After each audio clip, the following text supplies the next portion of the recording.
to introduce this committee, and there's some engineering that's been done, and I want an opportunity for the facilities committee to hear the report of the track committee and the fine work that they've done over the last couple of years.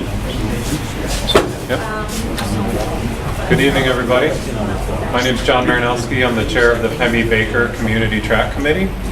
And first off, I would like to introduce our committee.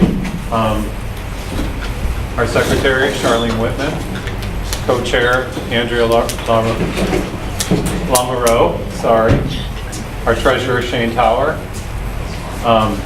Jim Carey, athletic director, is also the liaison with the school, and then a member at large, who's not here at the moment, Joe Ebner and Ann Murphy, and then Brad Mesquita from Ty and Bond Engineering Firm is here to talk to you guys today. I just want to give you guys a quick background before I hand it over to Brad. So basically what this committee has been doing for the past 2+ years is looking at what would be a good sitting for a track and field on the high school grounds. That has really been the meat and potatoes of our charter. A little over 2 years ago, we held a stakeholders meeting with a lot of the local community partners, just as kind of an exploration, and we had a lot of support.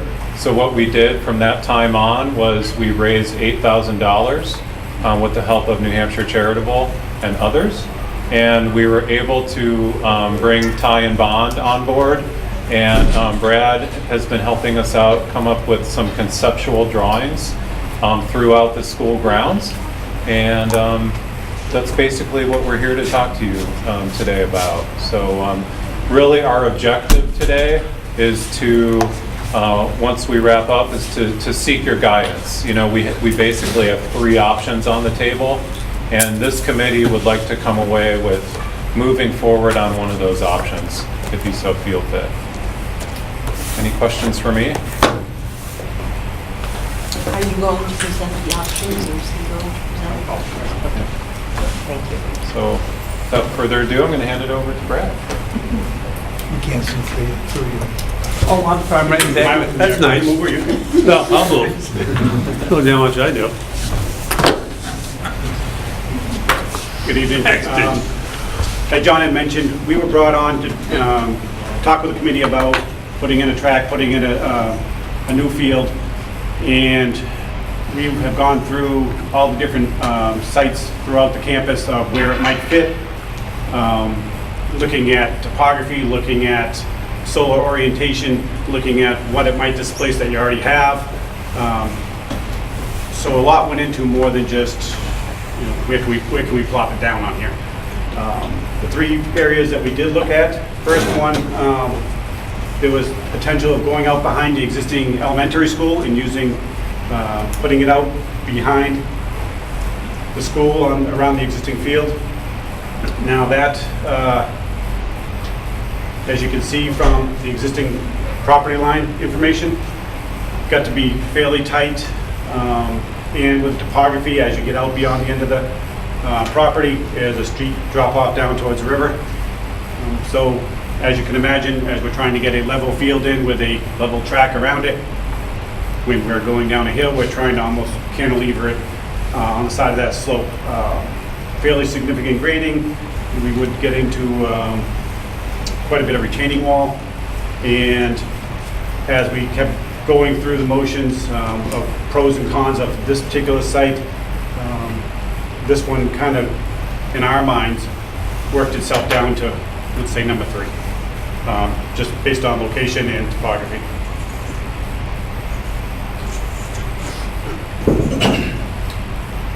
This was a more interesting option, which was basically coming out in your front parking lot. Could you come out front, school being here, here's your entrance in off of Old Ward, and could we come in on top of the existing parking area, get your track in, get your field in. You can see it physically fits from a location standpoint, but as you're aware in your existing parking lot, if you start up high, topography falls away all the way down to your school. So again, here we are again fighting that flatness trying to get that track and field in. And then we ended up with some significant retaining walls out back here. And the first thing that came to my mind was walking out there and looking at your existing parking area, even on a day today when it's nice and sunny out, you can still see all that water bleeding out of the slope. The more we cut into that slope to create that level pad, we're going to be intercepting groundwater, on a continual basis. The other issue we were going to have here was, because of the location and what it disrupts your bus traffic flow. You have to relocate student parking, and even gets into issues up with your SAU building. So, although it was kind of an interesting option to look at, being right out front, kind of being your front door as you came in, this one ended up being, certainly an option. We can continue to look at, but dollar-wise, this one was creeping up on us pretty quick.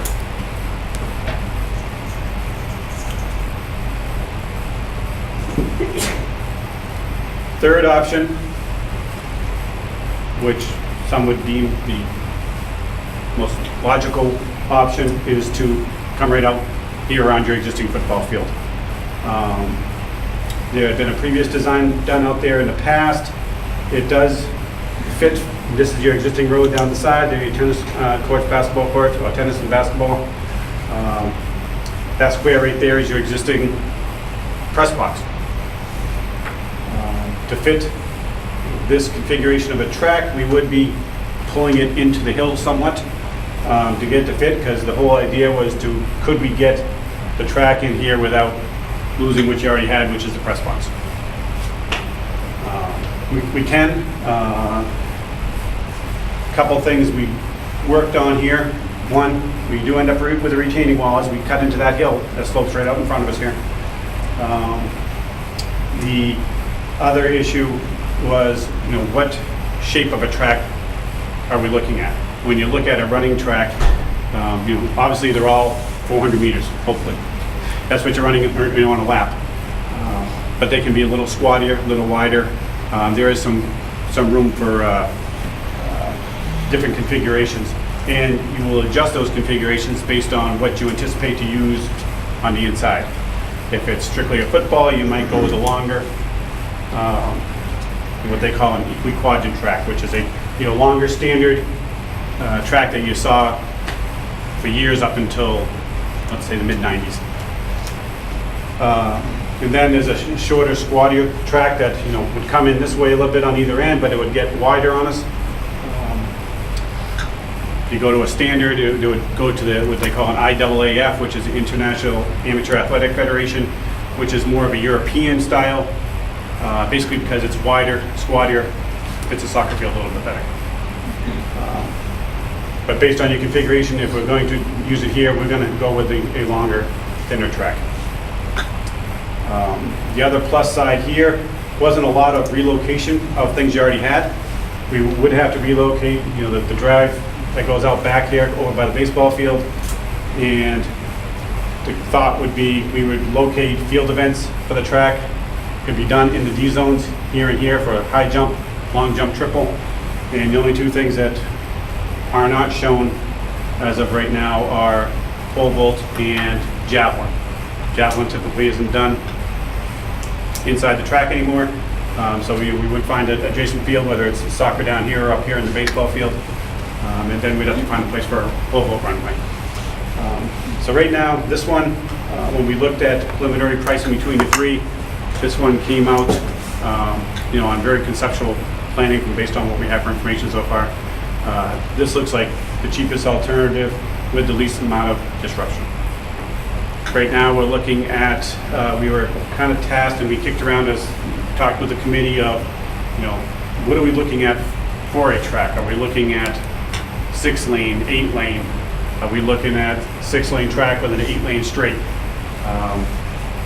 Difference being, if you're going to go to a big, a class meet or a state meet, New England's, if you ever wanted to host something, they're going to look for that 8-lane configuration because that's what they're going to be able to run more heats or more people per heat, therefore get through the meets a lot quicker. Kind of that happy medium is to just do the 8-lane down the straightaway, which will get through some of your bigger events, which are, 100, the hurdles, where you can certainly get through those events pretty quickly. The interior surface, right now, we talk back and forth of whether it's natural grass, whether it's synthetic. If it is synthetic, what are the pluses, minuses to going with something like that? Then we talked about different sports and what sports would be using it, which could fit in there, how would we stripe it, that type of stuff. So those discussions have been ongoing, and certainly we kind of went through pluses and minuses of each one. We talked about different styles of turf, different surfaces on the track, what we're looking for, for a facility such as this, and then that's what went into the kind of the pricing that we conceptually threw out there. Now, right now we've done concepts. We haven't done geotechnical, investigations. We haven't done survey. There's still a lot of work that would need to be done before, even design plans begun to be prepared. So that's kind of where we are to date. We did just do a quick, this helps you visualize a little bit more of what it could look like out there. Basically just taking what we had on the concept and just showing how it might fit out there. Here's your existing road down the side. Here's your gravel road out back, which that's the one we talked about, would need to be relocated on the exterior. Doing D zones on either end, potentially putting a long and triple in this end zone and putting a high jump down here. Your straight would be along the side here. And then if we ever wanted to start looking at bleachers and stadium seating types, we could work it right into the hill behind here. That's where we're at. Certainly open up for any questions or discuss any of the history that we have looking at all the options. Does anybody have any questions? You said this is only at the conceptual level, right? Sure. And looking at this concept right here around the football field, how would that interfere with the football field itself, and how would it disallow anyone to practice on the track if something was taking place with football, like football practice or something of that sort? This is a fairly typical configuration, so I'll give you experience from other facilities that we designed. Typically, football practice, you're not blessed with having extra practice fields, so I know they use the field. But so they would be on it in the fall. You're not running track in the fall, so that's really not the issue. The conflicts typically come more in the spring, because that's when track's happening. I know if you're, if you have lacrosse or anybody who's using it at that time, that's usually when you have the conflicts, not necessarily in the fall, from a high school sport layout. You mentioned that you've raised about $8,000 since you've started. Committee did. All right. Any idea? I know a lot of work yet has to be done, but any idea of how much you would need to move forward or to go to completion on any one of these proposals? Well, I would turn the overall cost back to Brad, but basically what this committee has, the way we've approached it is we're going to do a three-phase approach. Phase one being the conceptual design, what the feasibility study, what's actually happening right now. Phase two would be our basically fundraising platform. So, we would spring into a whole new action of trying to raise as much money as we can, as much money as the school board thinks we need. And then phase three would be to potentially go to a warrant article and try to secure funding from voters. So that was our three-phase approach. So Brad, if you want to talk about your estimated costs of what we're talking So I'm going to throw it out there, we're very conceptual. We haven't designed anything yet. But historically, for a facility like this, with all my normal exclusions, like if we hit bedrock or if we hit, things we don't know about yet. Ballpark numbers, the field, if we use rough numbers, field for $750,000, tracks about the same, 750, 800,000 for the track. And then, guessing on what side of bleachers you might want, those might be another 250,000 there. Lights typically run around 300,000. We can decide whether or not we're reusing the scoreboard or if we're purchasing a new one. Are we, trying to save anything that we already have? Obviously, we assumed we were saving the press box, but if not, then that goes into the cost. So those are generic numbers, and we did compare the three concepts against each other. This being the cheapest, and if I recall, just going apples to apples with all the exclusions the same on each one. Ballpark, this was 2.1, 2.2.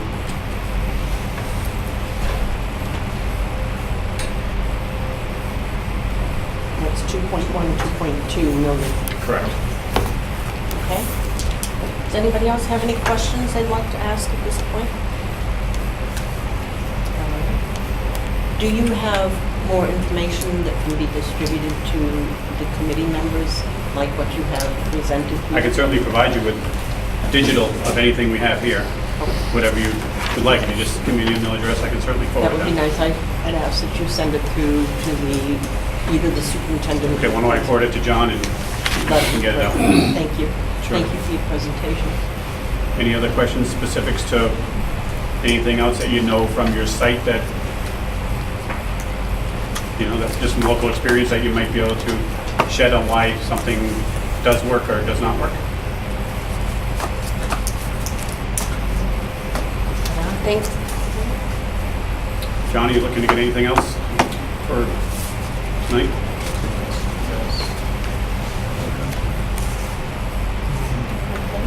Well, thank you very much. I guess just, in closing, I would like to say,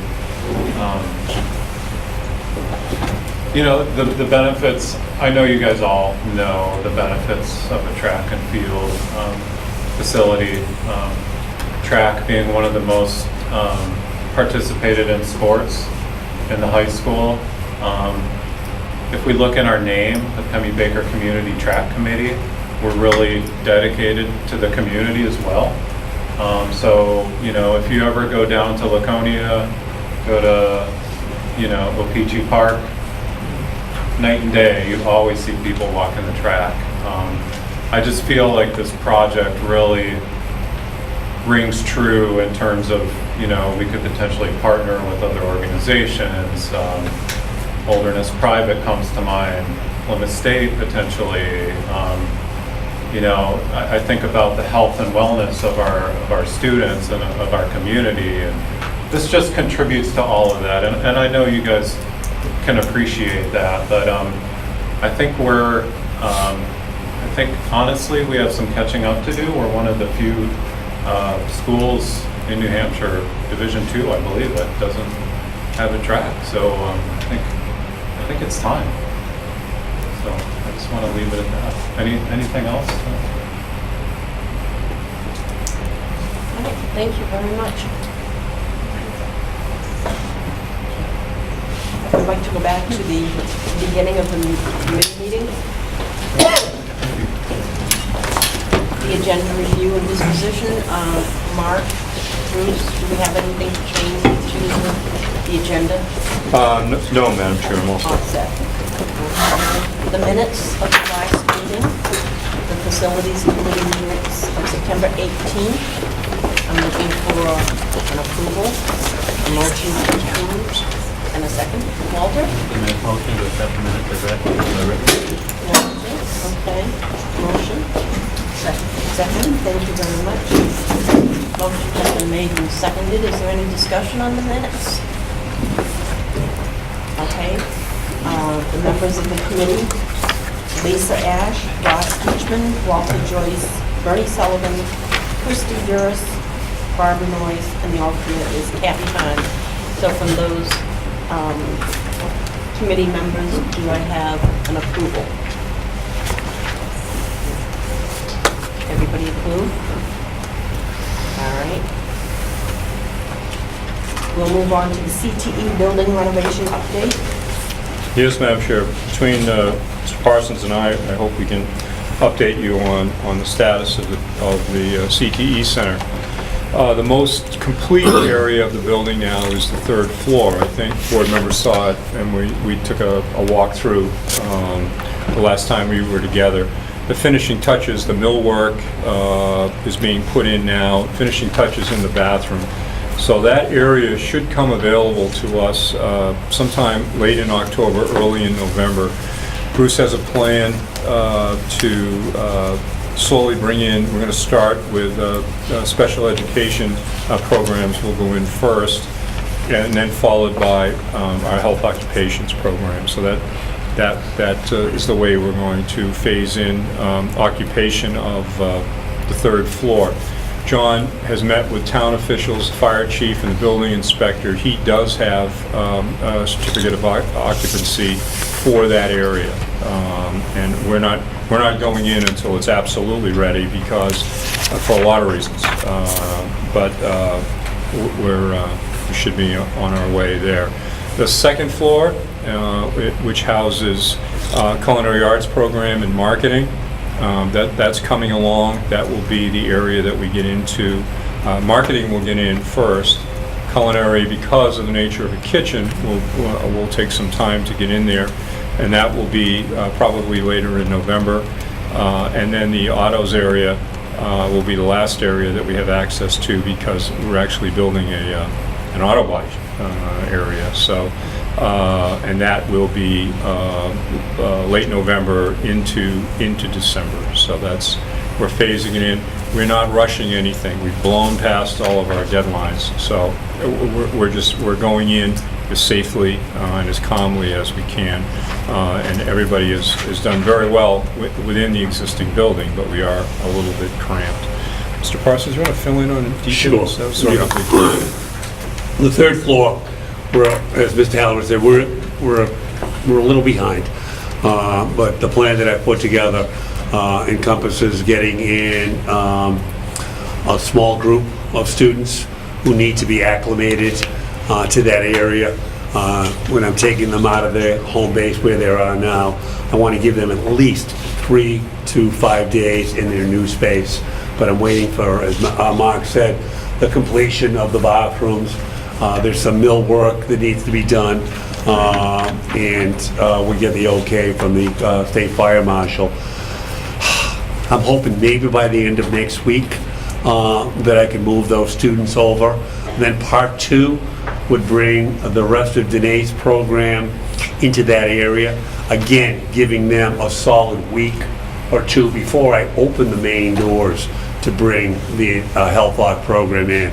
Again, I want to get those kids comfortable into their surroundings before, because keep in mind, once we open the third floor, it's pretty much it would be open to the student body, and obviously being new and that, kids would be curious. So I would like to phase that piece in so the kids are comfortable and they're used to their new surroundings. But again, I'm still waiting for those 2 particular areas to be completed. We made a decision last week that we were going to house the NEASC Collaborative Committee that's coming in on the 23rd and the 24th. We were going to use that IEP conference area. Again, we're not going to be ready for that. So I'm going to move those people into the main part of the building, and I'll give you that during my principal's report. And as Mark said, we're hoping for the floor to be put down in culinary. It's been prepped. That's the big piece there. The kitchen equipment will be in by the end of the week, so they'll be installing that. There are some major pieces going into that area. Anticipate anywhere. It could be fall between November or the holiday break in December. Again, both those areas, market and culinary, as Mark said, they're being housed in the main part of the building, with the exception of them not having the lab space. They've been most patient, and we've been able to accommodate their classroom needs. And again, the last piece, the autos, will be the longest. It's the biggest piece of the program down there as they work their way down, and I don't even have a date that I could throw out there at you. But they are moving along. You're gonna see those garage doors in. So once we bring those in, we can be able to close that building down. We'll be able to lock the building up tight on that piece. One feature, if you haven't noticed that they've done, that really looks nice coming down the hill, is they've incorporated, they used the brick on that chimney that we redid. Take a look at that. They should be complete next time you come through. Really is a nice highlight of the building. Any questions I could? Part 2 of this item, Madam Chair, I just want to confirm with the board, I think I heard that the temporary parking that we have in the north wing, I think I heard the board tell me, move that back to lawn when the project is over. Did I hear right? Okay, I just want to commit to that because we'll be getting probably in the spring is when we'll put the loam is there. You know where the big pile is. It just has to be put back in, and we will replant that lawn, and that will be a green space. So, thank you. Anybody have any questions? The roadway will still go around, but the areas where the cars are parked will turn back into lawn. Does anybody have any questions, either Mark or Bruce? Okay.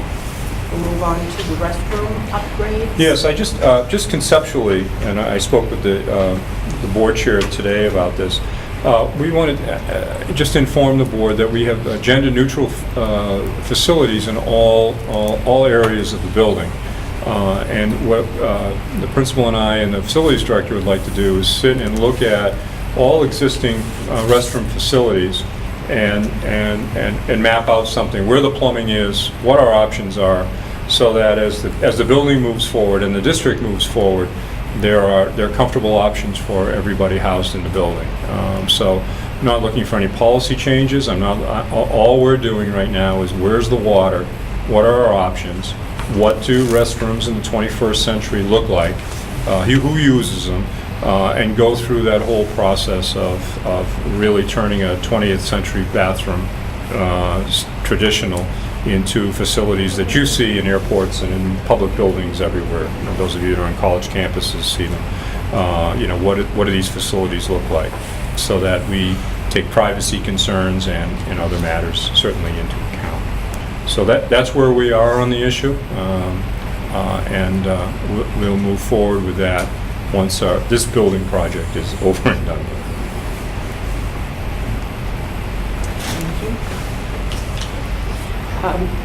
Next, committee priorities for Yes. fiscal year 20 budget.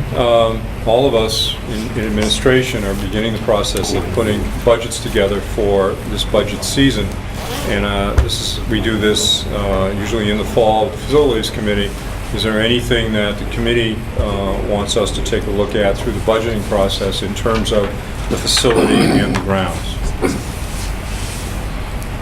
And we look at that in the report at the next facilities meeting, or are you looking for a report back now?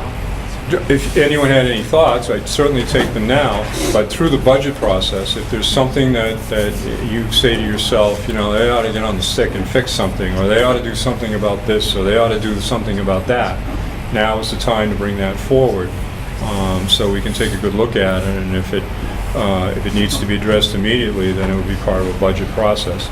If it's down the road, it goes on the capital improvements list or something. We're quite frankly looking at restrooms, big picture-wise. But other things we're going to need to look at as a district is locker room facilities, all of those things that we've sort of kicked the can down the road on. Exclusive of the track issue. I'm not talking about expansion, I'm talking about issues that we have now on a daily basis. So we have an internal list, but I was just seeing if there were any thoughts from the board members. So, this is the middle of October. Next budget process begins almost right away. So if anybody has any ideas, bring them forward ASAP, and we'll revisit this at the next facilities meeting. But as Mark said, it really should come up almost right now. So I would encourage everybody to think about our facility and the grounds. We're doing quite a bit on the facility now, but there might be something that comes to mind that wasn't included in what's going on with the renovation.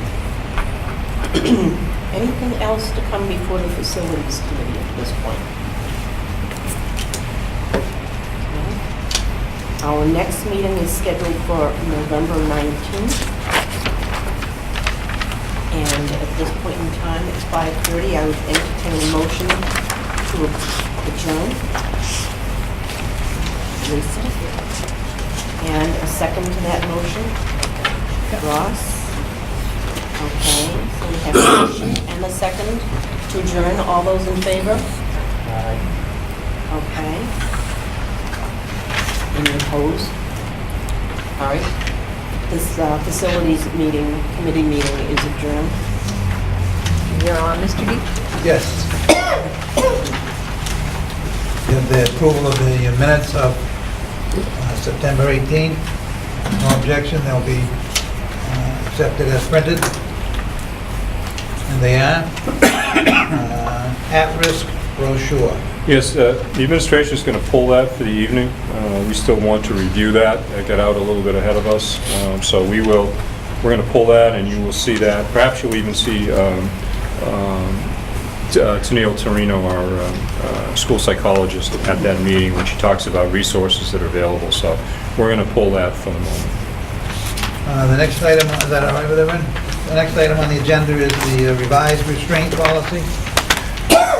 We currently have a restraint policy. Restraints are used in some of our programs within the special education program.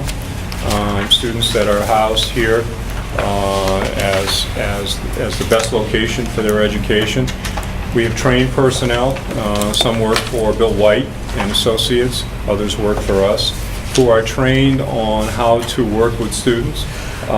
So that students either don't harm themselves or potentially others, and they're certified to actually physically put their hands on students. So this is the restraint law. The policy really backs up to the law. I remember when Sam went through this and really matched it up to the RSA.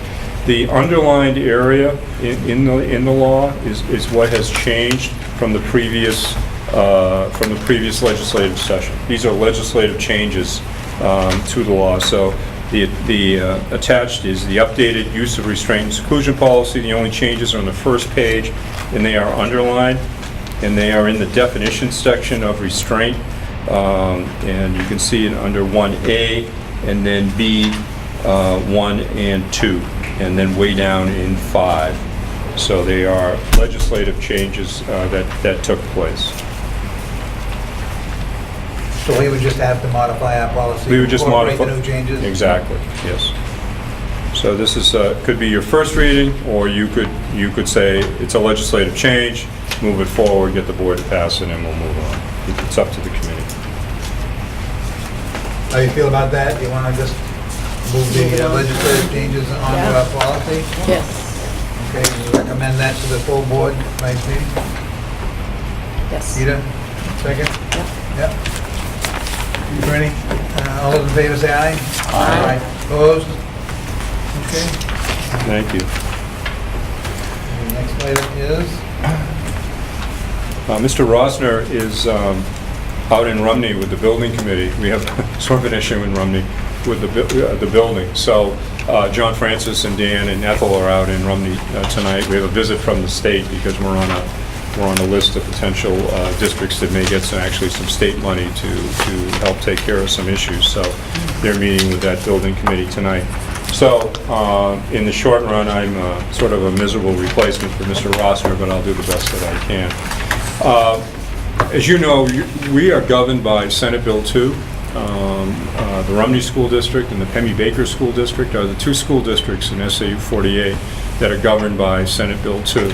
The rule has worked well for us because of the size of our district and the way the meetings lay themselves out.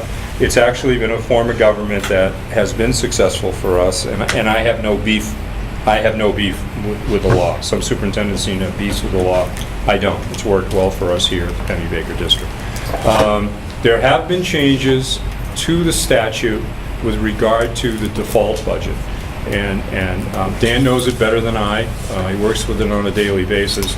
But I will briefly go through what some of those changes are. I'll hand you out some documentation from the New Hampshire Municipal Association, who deals with this, and also a couple of memos from Dan, and then he certainly can follow up from there. So let me pass these around. This is the handout, first of all, from the Municipal Association.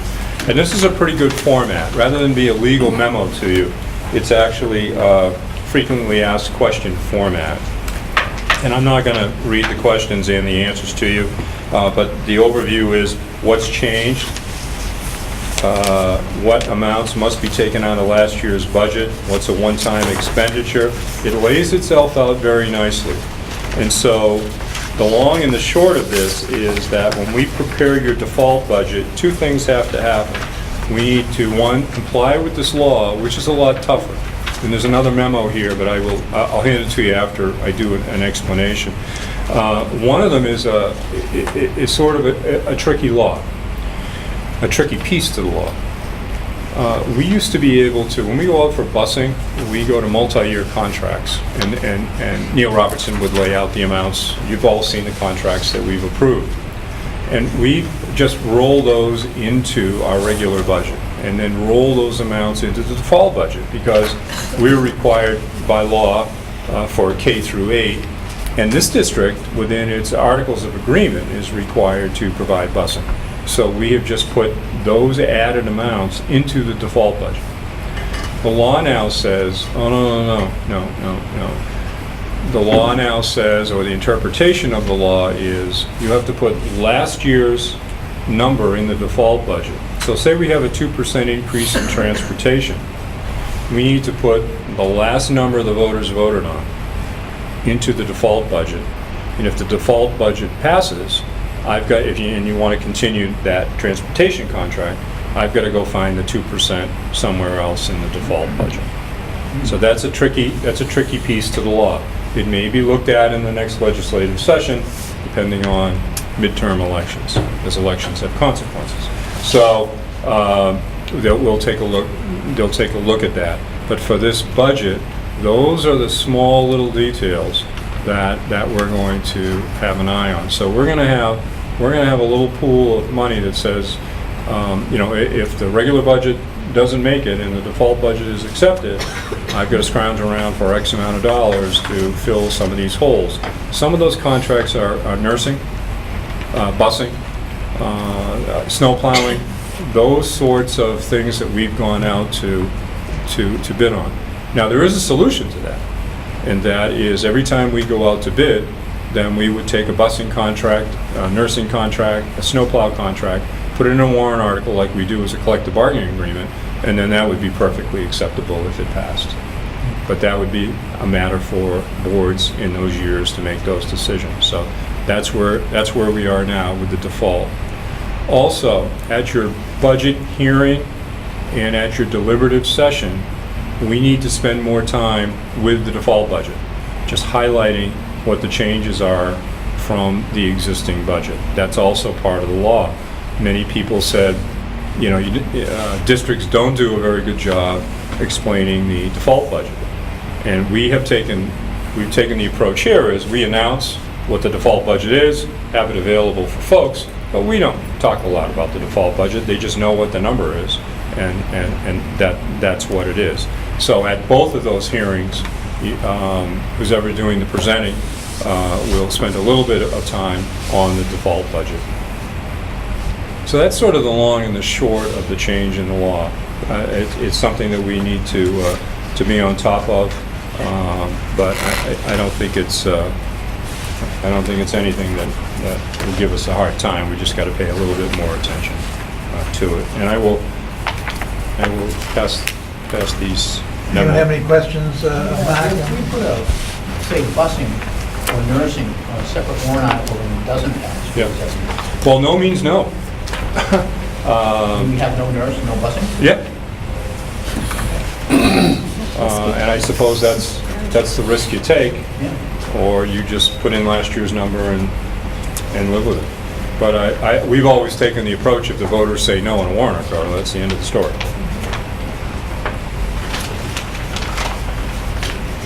And I have,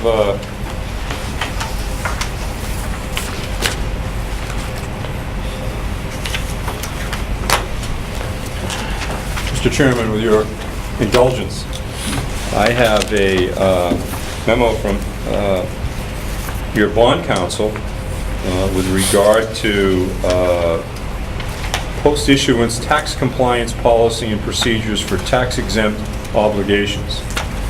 Now,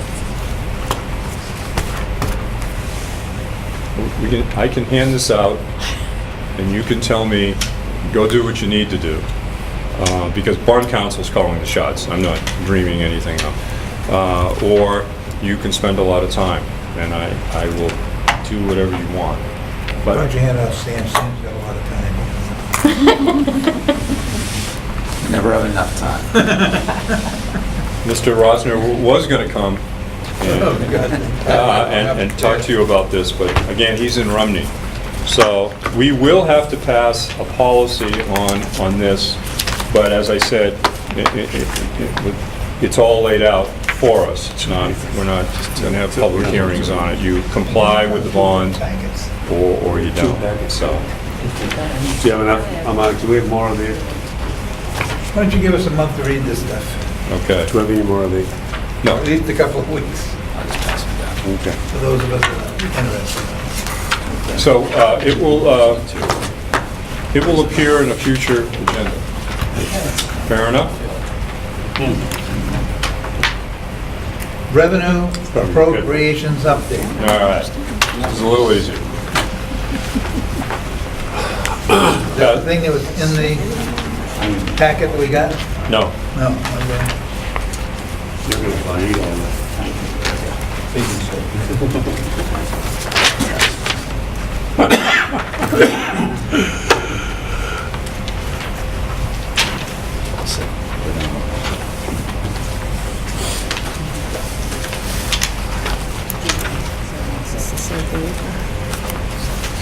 In front of you, you have, it's a revenue update, and what we do is we track your revenues so that we know if we don't hit our revenue targets, that means we have to cut spending or freeze spending.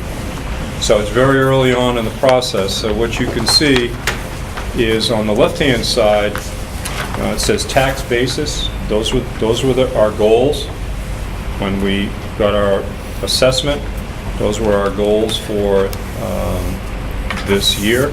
And on the right-hand side is us slowly collecting the revenues.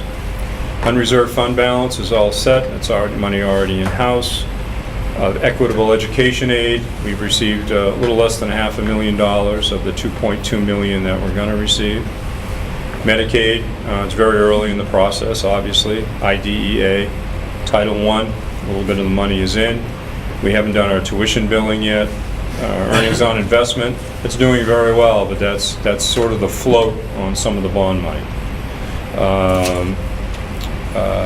Or actually the note on some of the bond money.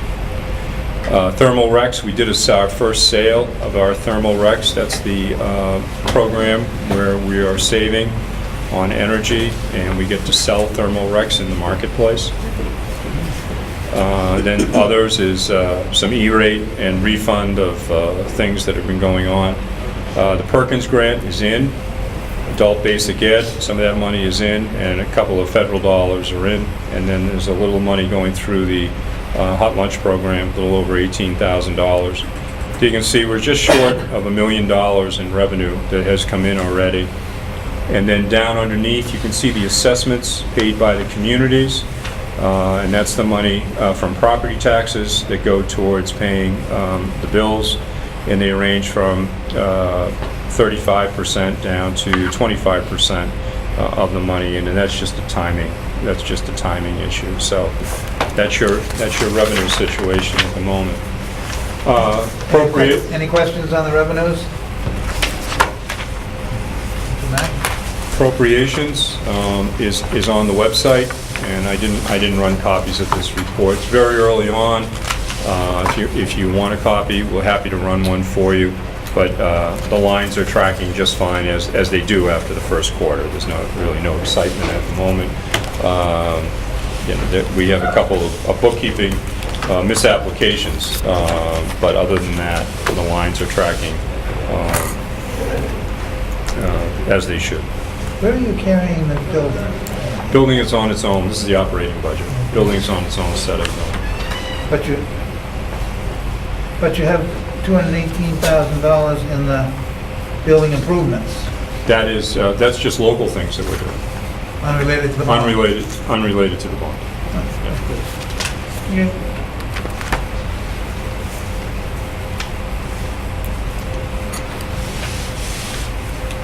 Any questions on any of the expenditures?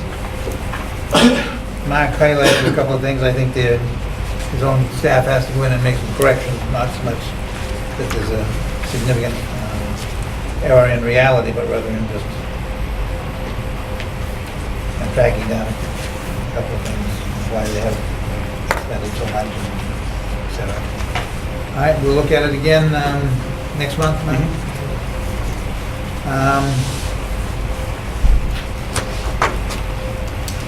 We had the restroom upgrades, I assume, that... Right, just a heads up to policy and budget that probably within the next 18 months, we may be looking at talking about upgrades to the restroom facilities, just a heads up down the road.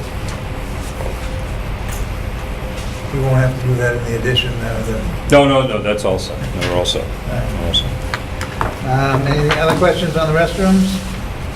Any other business any committee members want to bring up this time? You'll note our future meetings.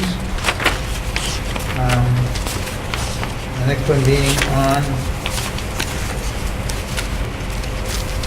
11/19? Yeah, 11/19, I guess. Okay.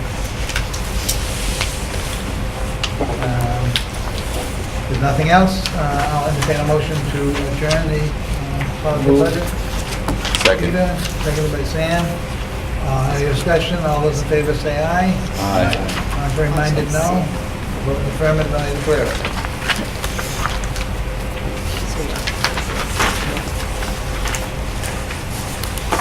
All right.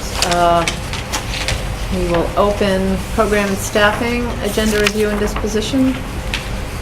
Yes, Madam Chair, I do have, for a non-public session, we do have a resignation. Okay. Any nominations?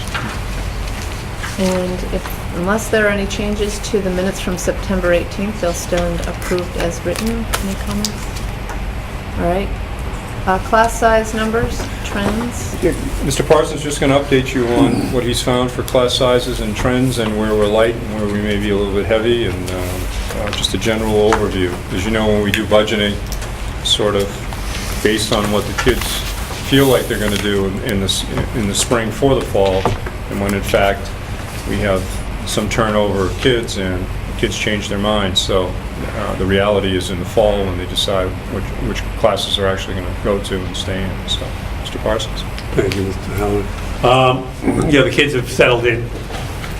And just keep in mind, we had a teacher that took a sabbatical this year in the math department. So we did not, I tried to cover that move within the department.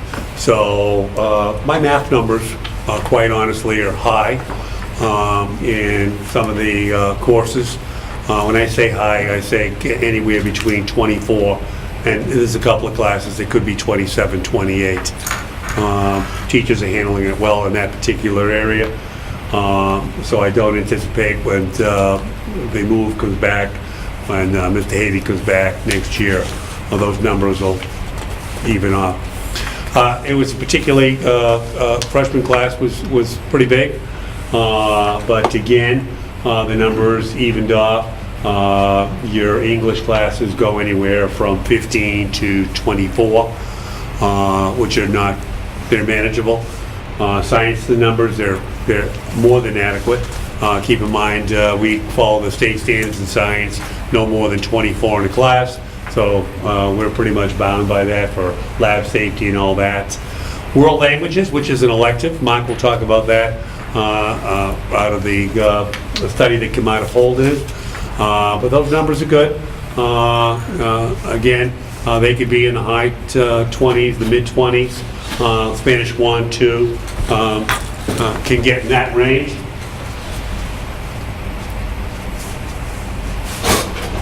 Probably the lightest department is social studies. And when I say light, those numbers can be, again, anywhere from 12 to 20, 22. But we're looking at that. They have their most electives too in the social studies department. CT, we're real pleased at, and keep in mind, we're not in those programs. They're not in the lab space. So it's difficult for those kids. They're just in the classroom the entire time. But those numbers are full. They're pretty much maxed out. Culinary, marketing, health hawk, autos, drafting, as you see with that new program. 2 teachers they have a full program. So I don't anticipate any additional staff as I'm putting the budget together as we speak. So we'll deal with the numbers we have. Obviously, if the board has some concerns in certain areas, I will take a look at that. But as Mark gave you the numbers throughout the district, down the road, I think we're adequately staffed on that particular area. Where the numbers are going a little higher are within special ed. That's plus and minus. The plus part is I'm keeping the kids in-house. The minus part is I may have to hire additional paraprofessionals to serve the needs of the individual students that are coming in. Those numbers are increasing. Next year's numbers, I think I've got an additional 36 students coming in, and I'm only losing 12 on the senior end. So you can do the math on that.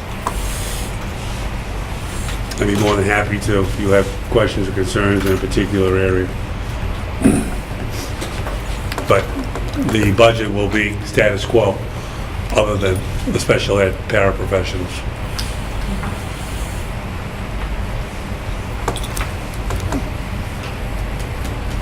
Okay. Any questions for Mr. Parsons? All right, update world language study in Holderness. I just want to give the board a heads up. Holderness, which has French as its world language, as a community, is undergoing a study whether they want to continue to have French as its world language at the elementary school, or switch to Spanish, or do something else. So it's just it's a major feeder school for us, and certainly for the French program. So just want to give you a heads up that they're talking about that in Holderness. What other elementary schools have French? They're the only ones.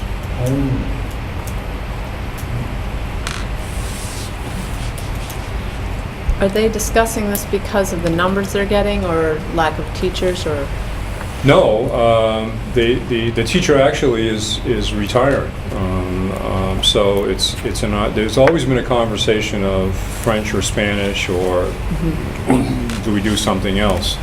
And with the personnel change, they said this is a good time to ask the community that question.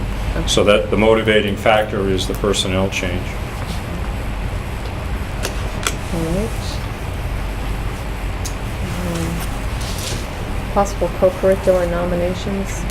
Yes, I do have just a resignation. There'll be no nominations. All right. And any other business? Okay. So I guess we're ready for non-public. Do I hear? Madam Chair, I don't think we need to go into non-public. I Okay. think you can go right into your board meeting. It's a resignation. And do it at the end. And Okay. so there shouldn't be any. And you Sounds can do a great. regular non-public at the end of your regular board meeting. All right. Do I hear a motion to adjourn from our committee? Barbara? Good. Thank you. All in favor of adjourning? Thank you. Call the meeting to order. Agenda review and disposition. Any agenda review and disposition, Mark? All set. Okay. If there are any amendments or corrections to the minutes of October 2nd, they stand approved as written. And I understand we're looking for a new student. We have 2, but We have 2 new they students. have 2 activities today, so Okay, they're gonna share the duties too, they told me, so. we look forward to having them. I told, yeah, Are they both signed up for the same activities? no, they're in different things, Russ, I checked on that. Okay, but their priorities are a little different. Your other. One's a sophomore and one's a senior. So the senior's trying to train the sophomore. 2 great kids. Mr. Hallen? Yes, I just have a couple of issues. I'm sorry I spoke so much tonight. Attached, you'll find an updated free and reduced eligibility statement, and I'm pleased to tell you that it's a little more in line now that we have, I think, as many folks enrolled as possible. You can see at Wentworth, 51.6% of the kids are eligible.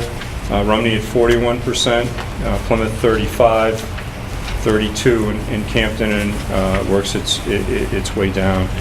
So overall in the SAU, about 33% of the kids are eligible for free and reduced meals. So that's what we have now.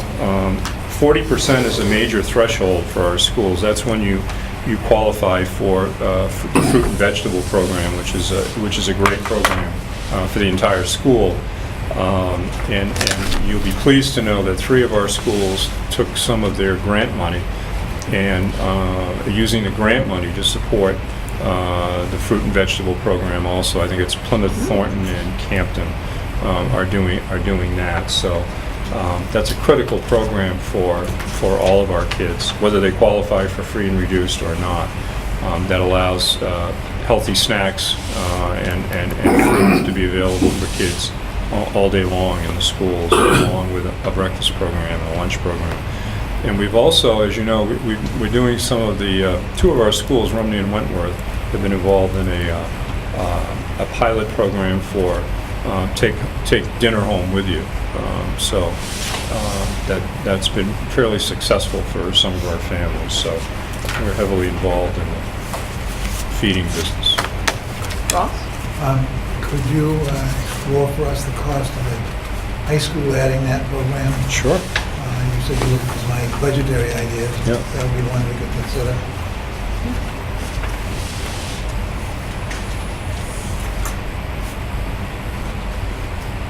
Happy to.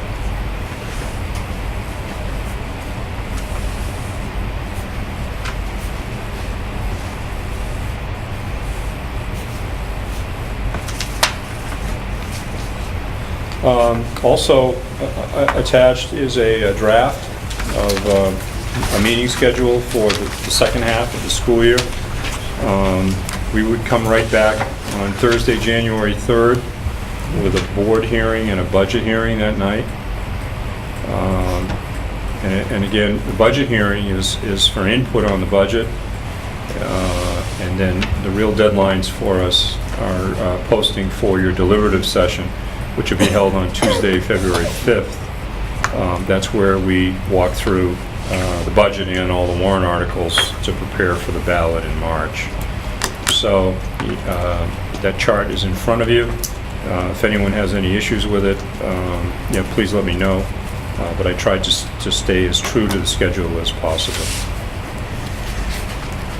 Other than that, Madam Chair, all set. Thank you. Mr. Parsons? Thank you, Madam Chair. Real brief, we're just coming off of homecoming. It was a great week.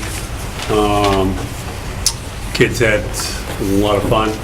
Participation was high. A lot of changes this year, a lot of changes. The classes had to give up some of his MC through the pep rally. He had a special chair in the back of the gym for me. Couldn't have moved it any farther back. But, you know, change is, as you know, is difficult. So, you know, it was a big swallow for me, but it worked out. It was a lot of fun. The advisors put some new activities to it, and the kids were tremendous. They really were, the whole week. We had a lot more activity going on here. Friday, we must have had 13 schools in here for cross-country. We had a field hockey game going on, a soccer game going on, and then a volleyball game here at night. Kudos to my administrative team. They were all parking buses the entire afternoon. We had them all lined up, and a good time had by all. And then, come right back here on Saturday. You had a full house here. You had the junior high, middle school football, and then we had boys soccer. First time we've done homecoming here in the morning, and then followed up by the football game, again, big crowd, and then we had the dance, which was very exciting, and the kids, again, we had over 400 kids at the dance, so involvement, participation was great, and it was a good time had by all, even with all the changes. We were getting ready for NEASC. We're ready for them. They're coming in the 23rd to 24th. And I sent a letter home to update the parents, because originally the calendar said that we were going to have, I think, the 23rd off as it is. Thank you, Janice. The 23rd is an in-service, and I'll send home a message alert. I let all the kids know in the pep rally, make sure they're reminded that we do have school that day, because the committee needs to meet with us in the classes on that. An update coming down on November, the conference night, November. That is an in-service day that the teachers will be, it's a work day for the teachers, but students will be off. We're going to run parent conference a little different. We're in line with the elementary schools. We're going to offer it from 12:30 to 5:30. It should be interesting. In the morning, the teachers will be, I have a training session going on with Homeland Security. They're coming in coordination. Todd Austin has done a marvelous job with Chief LaFave, Plymouth Police. They're putting a training piece together. It'll be close to 2 hours. They'll be working with our teachers here within the building. And then the other hour and a half that I will put together, they'll be working on the recommendation that I get out of the NEASC. Hope to be able to share with you that my November 6th meeting to let you know what the early committee found out. And then the afternoon, we'll offer that to parents from 12:30 to 5:30. When is that, Bruce? That's the 13th, November 13th. November 13th. And I'll also let parents know, and I've, again, in the letter that I sent to them, if they need a conference or whatever, we'll provide that. We've always been able to provide that during the day or a specific time that meets parents' needs, and I can have the teachers available for that. That's my report, Madam Chair. All right, thank you. Committee reports. Barbara. Okay. We opened our committee meeting at 5 p.m.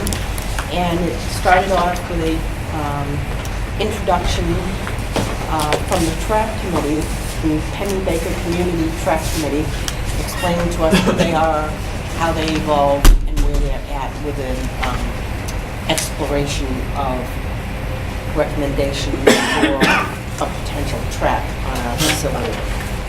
And then after the introduction, there was a presentation to the board of 3 different current proposals for us to look at. They'd like feedback from us, excuse me, on these 3 different proposals. The minutes were accepted as presented, and then we had an update on the CTE building renovation. Things are coming along quite well. There was a little bit of delay, a little bit behind on the 3rd floor with the millwork and bathroom finishing touches, but everything seems to be coming along fine. Hopefully by the end of October, Health Art will be in place, and then the cultural arts and marketing on the 2nd floor hopefully will come in after that, probably sometime in November. And last, probably autos, late November to December, but everything seems to be coming along fine. Excuse me.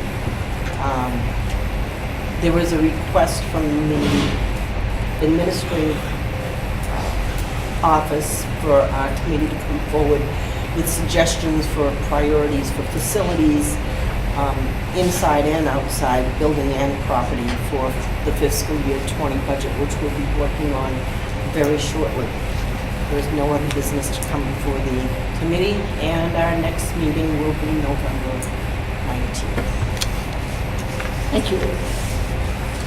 Ross, policy and budget. Yes, we had a meeting following the facilities committee.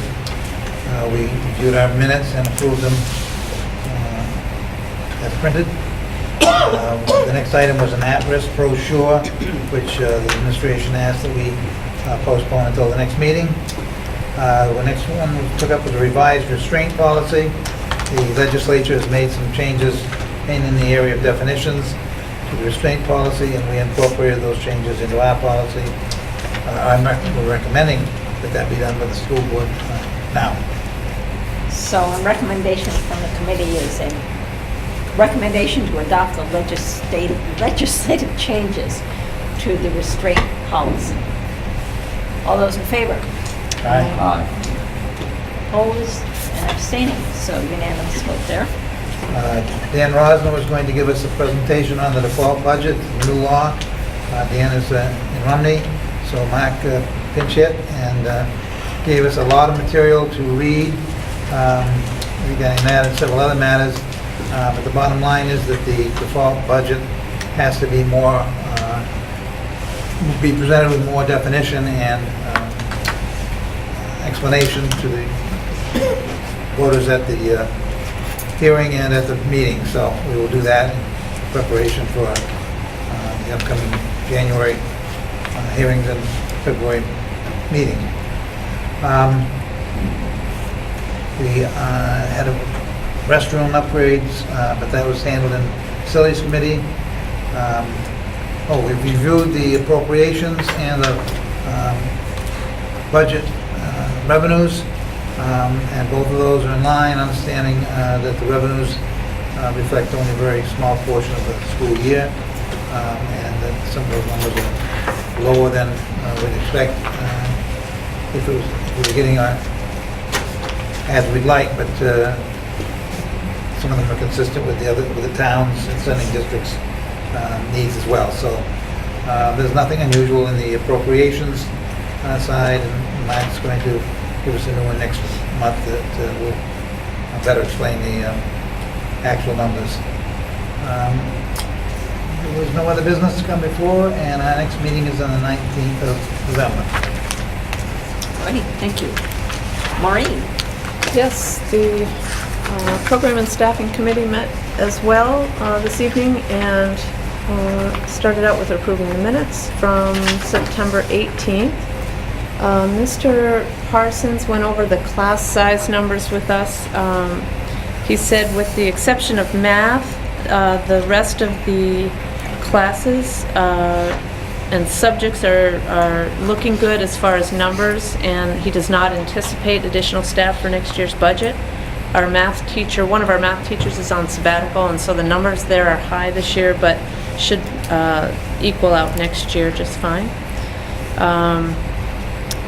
CTE at this point has a full program, and the special ed numbers are increasing, and we'll take care of that as we go along. Mr. Halloran said that Holderness School is looking at revisiting their world language program to decide whether they will be having French or what language they would be offering. They have a French teacher who's retiring, so they're bringing that up now. And that was it for program and staffing. Our next meeting is November 19th. Thank you. SCC, future meeting in November 5th. Discussion items? Any other business? All set, Madam Chair. Board member concerns? I guess we go into non-public session then. Do I hear a motion to go into non-public? So thank you, Maureen, seconded by Barbara.